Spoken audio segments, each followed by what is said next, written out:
Hey all designers, you're watching the series of how to apply graphic designing principles to your designs. In this video, we're gonna look at white space. White space is nothing but an empty space around the elements in your designs. But why white space is used in your design? Basically, it's used by many big brands. They use it to give an aesthetic look and clean and neat design, and it gives some minimal touch to your designs and also helps in consistency of the brand identity. Okay, coming to the video topic, how to apply it. For example, look at this design. Of course, our focus is going to the bulb and this text over here.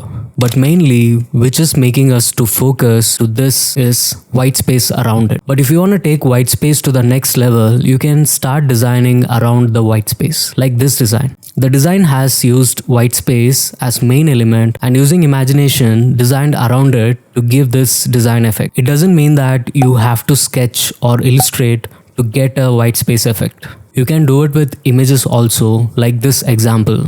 So basically, to make it very simple, first you have to imagine the white space, how you can manipulate it, and then start designing around it. So you can produce stunning designs and impress your audience. Let me know if you have any doubts on this topic. See you all in another video. Have a great day.